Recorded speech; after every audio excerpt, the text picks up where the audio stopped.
Yesu atusaidie. Yesu akawageukia akawaambia, enyi nyinyi mabinti wa Yerusalemu, msinililie mimi, jililieni ninyi na watoto zenu. Hakusema enyi wa baba wala enyi vijana, alisema enyi mabinti, enyi wanawake, kwa sababu wa kuomboleza ni mwanamke. Yesu atusaidie sana. Sijui unajifunza nini katika hili eneo. Nguvu ya kuomboleza ndani ya familia, ndani ya kanisa ni mwanamke, sio mwanamume. Ni nani yule ambaye anasimama na kuomba na kulia kwa ajili ya kanisa, kwa ajili ya familia? Ni mwanamke. Ndio anayepaswa kusimama kwenye nafasi yake na kuliombolezea kanisa, na kuombolezea familia, na kuombolezea ndoa, na kuombolezea taifa letu la Tanzania. Lakini leo hii hakuna wanawake wanayeomboleza tena. Mungu atusaidie wanawake. Mungu atusaidie sana wanawake, maana tumetoka katika nafasi zetu. Tumeacha nafasi zetu, tumeingia kwenye nafasi ambazo si za kwetu. Ndio maana adui amepata nafasi kwenye kanisa, kwenye familia, kwenye ndoa zetu. Tumekuwa tukikimbilia kwenye maombi. Sawa, tunakuja kwenye maombi, hatukatai maombi. Tunakuja ibadani, hatukatai ibada. Lakini tumeshindwa kuomboleza. Tunataka tuombolezewe. Ni nani atakaye kuombolezea wewe kama wewe utaomboleza? Ni nani atakayeombolezea watoto wako kama wewe utaomboleza kwa ajili ya watoto wako? Leo wanawake hatuna siku hata moja tuliotenga kwa ajili ya kulia na kuomba kwa watoto wetu. Hakuna katika wiki tukasema siku hii moja nimeweka kwa ajili ya kuomboleza, kwa ajili ya watoto wangu, kwa ajili ya nyumba yangu, kwa ajili ya ndoa yangu, kwa ajili ya kanisa. Tunasubiri ifike Jumatano, Ijumaa na Jumapili tuje tukaombewe. Lakini sio kweli. Inapaswa sisi kama wanawake tuomboleze kwa ajili ya familia zetu, tuomboleze kwa ajili ya kanisa. Mmeona igizo tulilokuwa linaendelea mahali hapa. Mwanamke ana uwezo wa kuomba na kufanya vitu vikubwa pale anaposimama kwenye nafasi yake na kutafuta uso wa Mungu na kuomba kwa bidii na kunyenyekea na kukaa magotini. Tutamwona wakifanyia wanawake.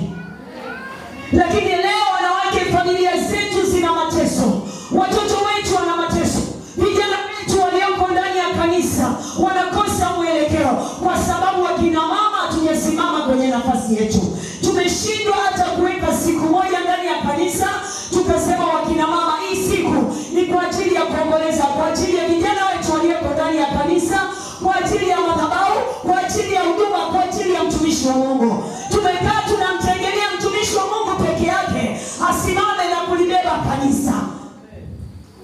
Tumekaa tunasubiri mtumishi wa Mungu peke yake aombe kwa ajili ya kanisa. Lakini wakina mama, sisi tunayo joto. Mwanamke una joto. Sijui kama unajitambua, mtu mwenye joto ni mwanamke. Mwanamke unalo joto. Joto la mwanamke linasababisha kupata nguvu. Hata kwenye ndoa, mwanamke unaye joto. Mwanamke ambaye ana joto, sidhani kama anafaa kwenye ndoa. Lakini unatakiwa uwe na joto. Joto la namna gani? Joto lililojaa uwepo wa Mungu na nguvu za Roho Mtakatifu ambazo zinaleta joto. Hilo joto linasababisha kuleta vitu vingine ambavyo vitazalika. Kuku anapotania mayai, yale mayai yanapochocholewa ni kwa sababu ya lile joto ambalo ametania yale mayai. Kwa hiyo mwanamke, kuna vitu ambavyo tunatakiwa tuvitamie ili vipate joto viweze kuchocholewa. Lakini tusipovitamia hivi vitu, ni nani atakayetamia? Maana joto linatoka kwetu na kutamia vitu viweze kuzaliwa. Sijui kama mwanamke ulioko hapa unatambua kitu kama hichi. Lakini tumekuwa wabaridi. Hakuna joto, hakuna kitu kinachozaliwa. Maana sisi tumekuwa wabaridi.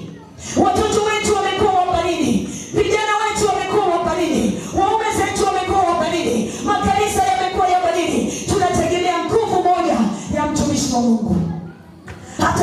Mungu inafika mahali kwa kweli anahitaji msaada.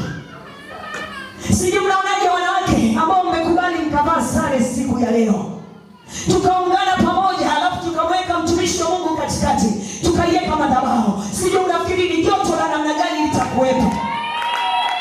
Hata tukamwambia mtumishi wa Mungu kaa katikati, alafu sisi tunakuzunguka, lazima atakiona kitu cha tofauti.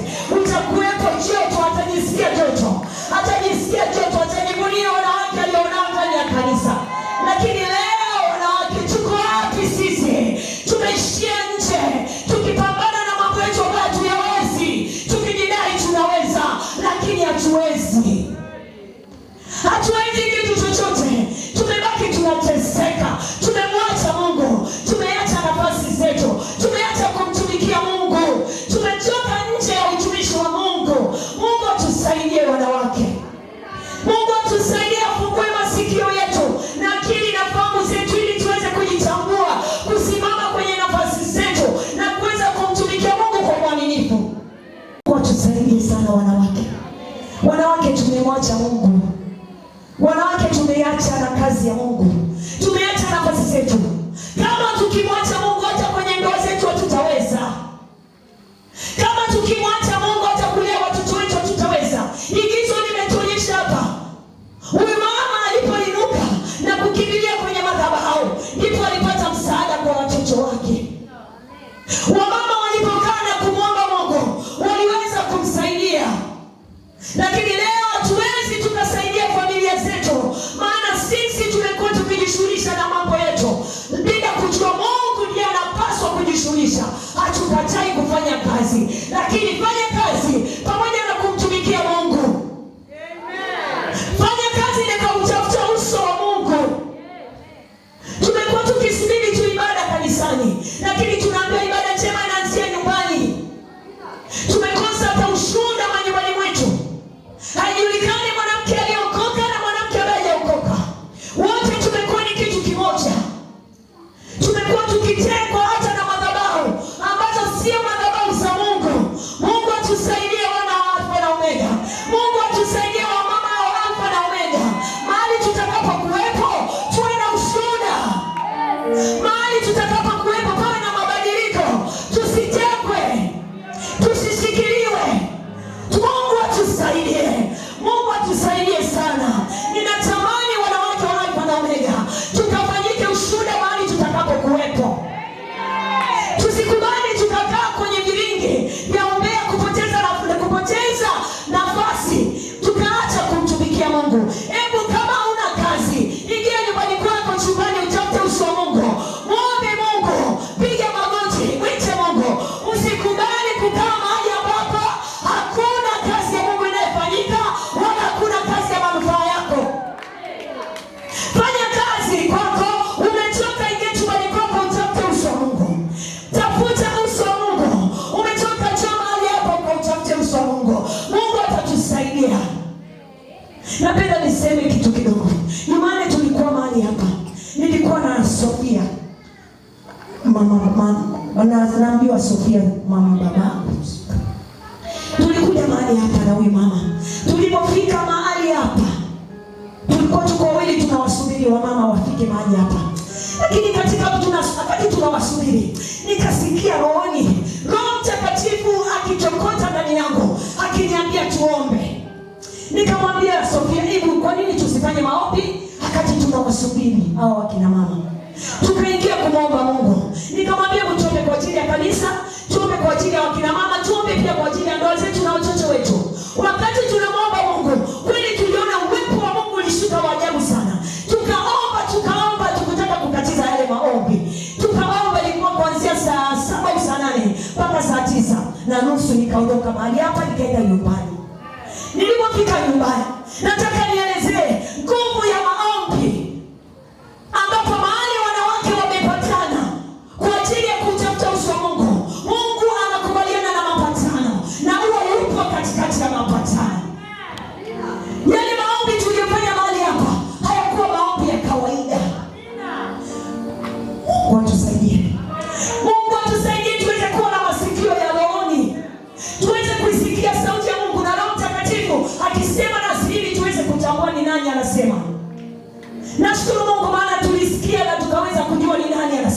tukaingia kwenye maombi, na niliondoka hapa nikawahi nyumbani, maana mume wangu yupo likizo. Nikasema ngoja niende, maana nisikwaze. Nilipofika nyumbani ile Jumanne tukalala, lakini wakati nimelala usiku nikasikia shuka kitandani, nikashuka chumbani kwangu kwenye kapeti, nikaanza kuomba. Nikawa naomba. Nikasema kwa nini najisikia kuomba? Nikaomba. Siku ya Jumatano asubuhi nikaamka, nikafanya kazi zangu haraka. Lakini huwezi kuamini, imefika saa 8 waliingia wageni nyumbani kwangu. Nikawahudumia, nikamaliza, wale wageni wakaondoka. Mpaka baadaye mume wangu wakaondoka na wale wageni. Ilipofika jioni, mume wangu alirudi. Nataka nikwambie, Mungu tunayemwomba, ukimtafuta Mungu wewe mwanamke, utamwona Mungu na utamshangaa Mungu. Wakati tumefika jioni, alikuja kwanza, alinipigia mzee mmoja simu, anaitwa mzee Wilson. Akaniambia mzee amekuja nyumbani. Nikamwambia mzee bado hajafika nyumbani. Akasema muombe Mungu apike salama. Ghafla nikasikia moyo wangu umeshtuka. Na mimi nikamwambia Mungu, maombi yangu yawe yakiwa kwako, wewe ndio unayejua. Kidogo nikaona gari inakuja. Ile gari inakuja kwa spidi sana. Inapiga honi, imekata kona, ilielekea moja kwa moja inapandisha juu. Nikasema ni nini? Lakini cha ajabu, ilikuwa ni roho ya mauti inakwenda kumaliza mume wangu. Ilikuwa ni roho ya ajabu. Mimi nilifunga macho, sikutaka kushuhudia kifo. Lakini wakati nafunga macho, nikaambiwa fungua macho. Nikamwambia kwa jina la Yesu nakataa mauti. Ile gari ilirudi. Mume wangu ajui anaendesha ile gari, amelewa vibaya mno. Gari ajui atakuisimamisha, anaipeleka kama anavyotaka. Ajui tena kuingiza gari, inapanda inashuka, inapanda inashuka. Nikamwambia mama, tupige mayowe, tutafanyaje huyu mtu asimame? Kila mtu anashangaa. Lakini cha ajabu, alikuja akaingiza gari getini bila kufanya polepole, akapitisha moja kwa moja, akasimama, akaingia ndani. Lakini tunatetemeka hivi. Alipoingia ndani, akaingia moja kwa moja kulala. Ilipofika saa 4 aliamka. Lakini cha ajabu, huyo ilikuwa ni shetani. Alipoamka, alinyokea kwa ugomvi kubwa sana kuniambia, wewe unaomba sana. Kwa nini unaomba? Kila siku unaomba, kila siku. Nikamwangalia nikasema, wewe mume wangu ni nani? Ghafla Mungu akanifunulia, akaniambia uongee na mume wako. Roho ya mauti ambayo ilikuwa inataka kumuua, maombi tuliyoomba siku ya Jumanne ndio yaliweka ulinzi juu yake. Mungu atusaidie sana wakina mama. Msipende kupuuza pale viongozi wanapowaita. Njooni wakina mama mahali hapa. Sio yule kiongozi anaongea, ni roho ya Mungu iliyoko ndani yake. Yeye ameitwa na Mungu tu akutumikie, atumike mahali hapa. Lakini mwanamke ukimwangalia, ni mama Nuru ameongea, ni mama Jenda ameongea, hao ni wakina nani? Sikiliza nikuambie, Mungu anasema na wewe mwanamke uliyoko mahali hapa, utafute uso wa Mungu, itii sauti ya Mungu, njoo madhabahuni ukamtafute uso wa Mungu. Familia yako italindwa na wewe. Wewe ndiye nguzo, na kichwa ni mume wako, kichwa ni kanisa, lakini nguzo ni wewe. Nguzo isiposimama, ili jengo haliwezi likasimama. Wewe mwanamke ni nguzo. Usipoweza kusimama, hata familia yako haitasimama. Leo hii watoto wetu ni wavuta bangi, watoto wetu ni walevi, watoto wetu wamekosa mwelekeo. Hata vijana wakiokoka wanatekwa, wanachukuliwa tena. Kwa sababu gani? Wanawake tumekosa kusimama katika nafasi zetu. Sitaongea sana kwa kirefu, lakini Yesu aliwaambia wale wanawake, msiniombolezee nyinyi, ombolezeni nyinyi na watoto wenu. Je, unaomboleza kwa ajili ya watoto wako? Unaomboleza kwa ajili ya familia yako? Unaomboleza kwa ajili ya kanisa? Unaomboleza kwa ajili ya taifa la Tanzania? Unaombolezea wapi wewe mwanamke? Kama ukiitwa hapa tuombolezea uji, ni wapi unakoombolezea wewe? Ni wapi unapokwenda kuomboleza? Kuja Jumatano mahali hapa haitoshi. Kuja Jumanne mahali hapa haitoshi. Kuja Jumapili haitoshi. Tafuta siku maalum ambayo umeiweka kwa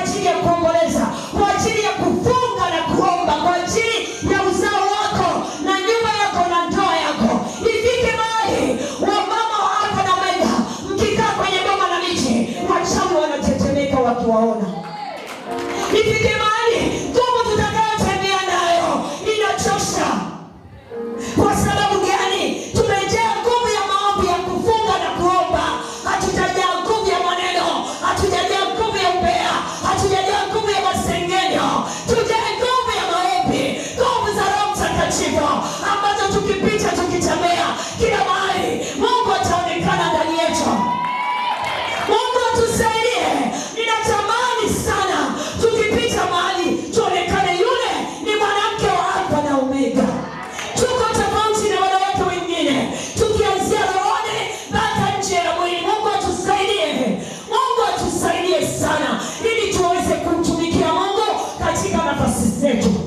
Ikiwezekana wakati mwingine hata mchungaji atatusaidia, atatupangia mkutano pale tutakapokuwa tumejipanga, akituona tunafaa kwenda kuhubiri na sisi. Amen. Tukiwa kama wanawake, tukawalete wanawake wenzetu kwa Yesu, tukawashawishi wanawake waje kwa Yesu, tukawashawishi watu waje kwa Yesu, tukabadili historia mahali tuliko. Sio ile historia tubadilishe sisi tubadili historia ya mahali pale. Tubadili misingi mibovu ambayo ilitutangulia sisi wanawake wa Alfa na Omega, tukabadili ile misingi. Lakini ni pale ambapo tutakaposhikamana kwa upendo, tutakapopendana, tutakapoona mwenzangu anafaa na mimi nafaa, utakapoona mwenzako amesimama ukamwombea, ukatamani kuwa pamoja na mwenzako, utakapotamani kukaa pamoja kama familia moja, utakapotamani kukaa pamoja kutafuta uso wa Mungu, kukaa pamoja kwa ajili ya kuomboleza. Leo hii tunashindwa hata kushirikishana matatizo. Fanye maigizo ya mwilini, bali tufanye maigizo ya rohoni yanayoambatana na Roho Mtakatifu atakayetusaidia, wanawake wa Alfa na Omega. Mungu atilie roho ya upendo, roho ya umoja na ushirika, roho ya unyenyekevu ndani ya kanisa la Alfa na Omega, wanawake watakaoshikamana na kumtumikia Mungu kwa unyenyekevu mzuri na kuisikia sauti ya Mungu na kutii na kumtangaza injili ya Bwana. Mungu atusaidie sana. Mungu atusaidie sana. Mungu atusaidie sana. Bwana Yesu asifiwe. Sina maneno mengi, ila ninatamani kuwa viongozi wetu ambaye Mungu ametupa watuongoze ndani ya kanisa la Alfa na Omega, wakina mama, ninatamani sana